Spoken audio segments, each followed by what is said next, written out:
kamshi ku zo miyo waka. Mata walla Adamu dogo. Ku zo mu je mu Karasuwa san babu jinkiri. Salamu alaikum. Yau za mu je gidan mata walla. Daushe mai da baibayi. Ai na faɗa ka. To. Rahin sani. Rahin sani kaza ta na. Wai ce mutum da zaka huta ba kenan. Kullum dan ka zo ka kama gida kuma sai a maka. Ya haƙuri arziki ne. Wannan dai rigima ce. Arziki Malam Tanimu. ne. Arziki ne ikawo ni. Ai baka sani. Na san da yake wani da yake bi na yan kuɗaɗe. Na je masallaci sallar azhar muka jero tare da shi. A guje. Ina zuwa gida na faɗa na rufe. Ya gari Sako ne daga Right Honorable Adamu mai Dala Karasuwa. wai tsaya tukuna.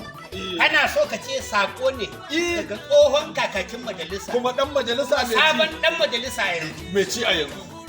Ya ce a kawo maka da Allah a yi haƙuri a ɗan gyanta da iyali. Allah ya saka musu da alheri. Kai, ai baka sani ba. Ka san shi yasa nace ma duk sanda ka zaɓi alkhairi. Haka ne. Nai ka zaɓi mutumin kirki to za ka ga Don kirki a Allah da gidansa. za ka alheri. Idan ka zaɓi alkhairi za ka Ƙwarai ga kuwa. alkhairi. Ƙwarai. Idan ka zaɓi arziki za ka ga arziki. In Allah ya yarda. Kaga mu Allah ya saka wa Adamu mai dala. Karasuwa. Karasu ai kaga mu ba mu yi asarar Wannan kuri'ar mu gaskiya ba. ne. Mu dai yan karasuwa mu gode Allah. Kwarai da gaske. Mutumin ka Sa'idu sarkin waka. Ai baka sani ba. Wannan shinkafar ita ta tuno min da wani abu.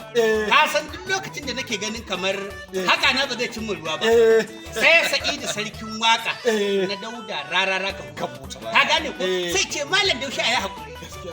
Mu yan karasuwa in dai Allah ya taimake mu aka Gaskiya ce ne. kwalliyar mu ta biya kuɗin sabo. Kwarai kuwa. Zaben da muka yi. Ka gane ko? Kwalliya za ta biya kuɗin gashi. Ai tukun. An gama. Tukunna ma.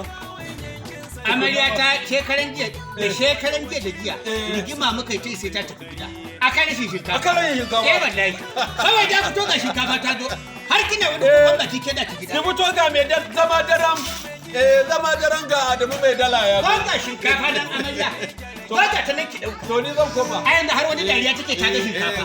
Dala ai mun godiya wajen honorable. Dala a ce da shi ne girma honorable Adamu mai Dala Karasuwa.